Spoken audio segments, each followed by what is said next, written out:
the question was, what are some additional tips that I could give to overworked or overstressed leaders at the moment? One I already mentioned.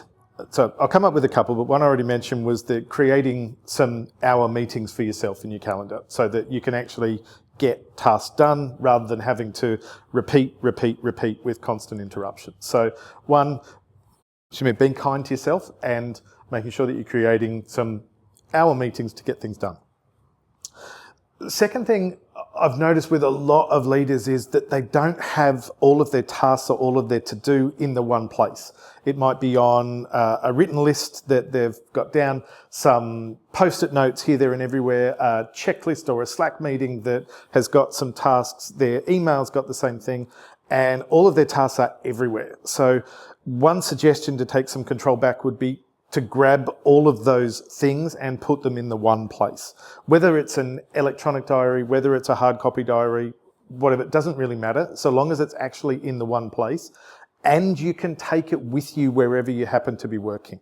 Right, so if you're working from home and you're working at the office, that you can use the same thing. Right? So I think that would be the second tip, putting all of your tasks into the one spot. So as you're thinking on something or it's there, it always ends up in the one place. So you're not going to miss anything.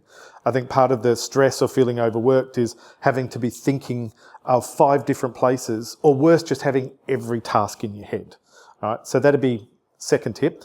Third tip would be actually just having a daily catch up with all of your team, whether that is really short one-on-ones or whether it's as a group. Having a daily catch up, no longer than 10 minutes, where people know it's consistent and they can bring any of their issues or discussion points to that 10-minute discussion. Right?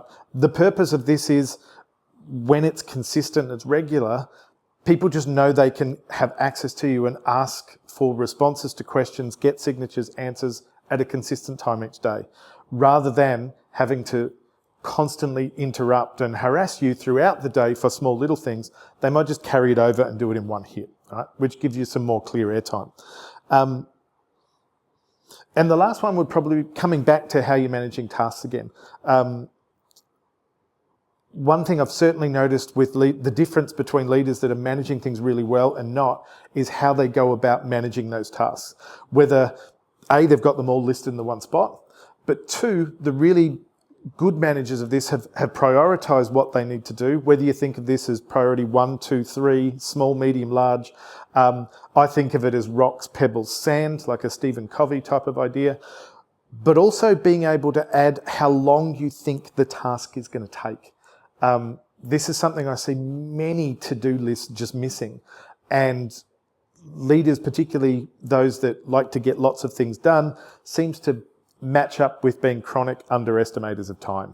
So if this is going to take 15 minutes or half an hour, just noting that against the task. So if you are short of time, you're not taking on something that's too big for the time that you've got allocated and you're repeating. So they'd be my suggestions for overwork. So what was it? Setting meetings for yourself, putting all your to-do list items in the one spot, creating short meetings, regular meetings for your team every day, and then with your to-do list, making sure that you're either allocating how much time you think it's going to take or prioritising it in some way, shape or form. They'd be the quick, easy wins for de-stressing a leader's life.